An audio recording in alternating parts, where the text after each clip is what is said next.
Bismillahirrahmanirrahim. Assalamualaikum warahmatullahi wabarakatuh. Perkenalkan, nama saya Dandra Ginula Chandra dengan nomor BP 2010110022. Baik, kali ini saya akan menjelaskan tentang materi frame behavior in macroeconomic. Pasar tenaga kerja. Permintaan tenaga kerja menggambarkan jumlah maksimum tenaga kerja di mana seorang pengusaha bersedia untuk mempekerjakannya pada setiap kemungkinan tingkat upah dalam jangka waktu tertentu.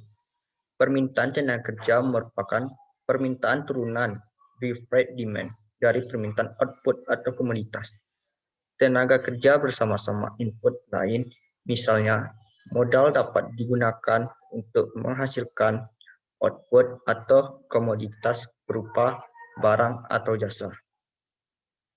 Dengan rumus I sama dengan F KL, di mana Q merupakan output maksimum yang dapat dihasilkan dari kombinasi input K dan L yang tersedia pada kondisi teknologi tertentu.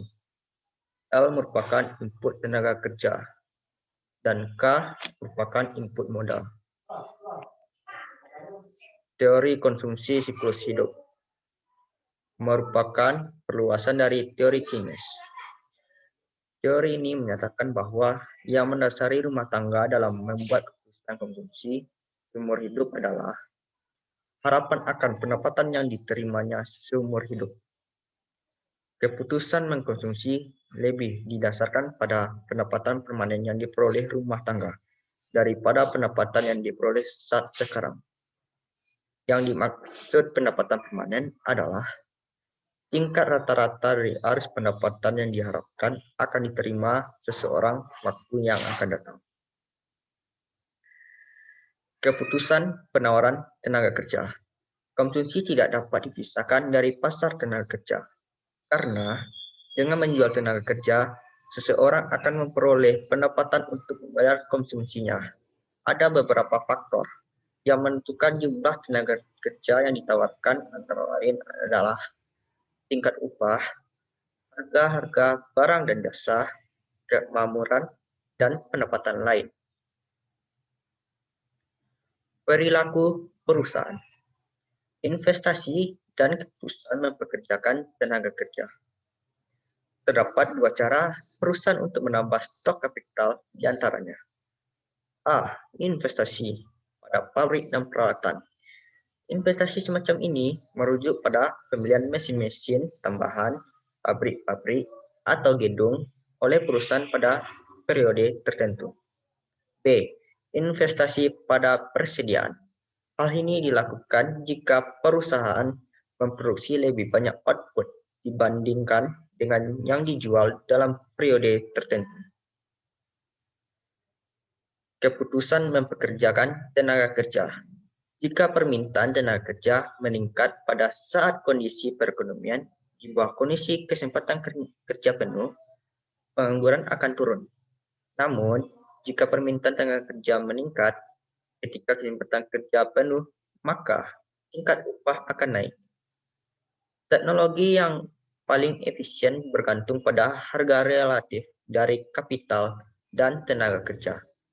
Ada dua jenis teknologi, antara lain yang pertama, teknologi intensif tenaga kerja, dan yang kedua, teknologi intensif kapital. Harapan-harapan dan investasi.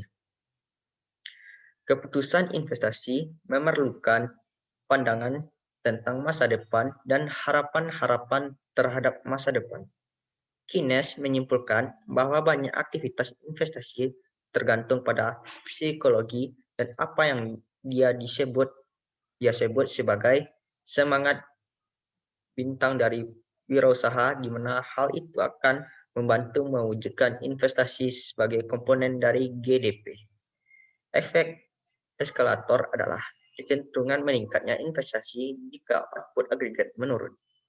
Jika output agregat atau pendapatan agregat Y mengalami kenaikan, maka investasi akan naik.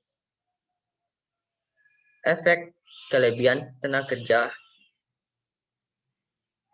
Efek kelebihan tenaga kerja dalam kelebihan kapital adalah kelebihan yang tidak dibutuhkan oleh perusahaan untuk dapat memproduksi tingkat tertentu. Biaya penyesuaian adalah biaya-biaya yang ditanggung perusahaan ketika perusahaan memutuskan untuk merubah tingkat produksi. Investasi pada persediaan. Terdapat rumus untuk menghitung persediaan pada akhir periode. Stok persediaan dalam kurung akhir periode sama dengan stok persediaan awal periode tambah produksi kurang penjualan. Persediaan dihitung sebagai bagian dari kapital stok perusahaan. Tingkat persediaan yang optimum adalah tingkat persediaan di mana biaya tambahan dari pengurangan sedikit persediaan sama dengan tambahan keuntungan dalam kurung dengan tingkat revenue yang diinginkan dan penurunan biaya penyimpanan. Produktivitas dan siklus bisnis. Produktivitas sering disebut sebagai produktivitas tenaga kerja didefinisikan sebagai output yang diproduksi oleh rata-rata seorang pekerja dalam 1 jam kerja, dalam kurung Y per H. Produktivitas sendiri cenderung perusahaan melakukan ekspansi dan cenderung turun selama masa kontraksi. Umumnya, kesempatan kerja tidak berfluktuasi seiring output sepanjang siklus bisnis. Sebagai akibatnya, produktivitas yang diukur cenderung naik selama perusahaan melakukan ekspansi dan turun selama masa kontraksi. Produktivitas dalam jangka panjang. Teori pertumbuhan jangka panjang berfokus pada produktivitas yang diukur melalui output yang dihasilkan oleh setiap tenaga kerja. Kecenderungan perusahaan untuk menyimpan kelebihan tenaga kerja dan kapital serta implikasi. Untuk kepentingan pengukuran produktivitas dalam siklus bisnis, tidak ada hubungannya dengan potensi ekonomi dalam jangka panjang untuk memproduksi output. Hubungan output dan pengangguran. Hukum Akun adalah teori yang menyebutkan bahwa tingkat pengangguran turun sekitar 1% pada kenaikan GDP real sebesar 3%.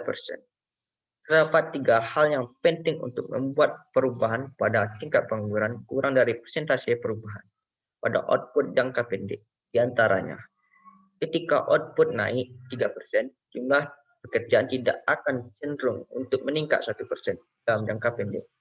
Kedua, terdapat lebih banyak lapangan pekerjaan yang tersedia dibandingkan orang yang bekerja. Sebagian pekerjaan yang tersedia diisi oleh orang yang sudah punya suatu pekerjaan.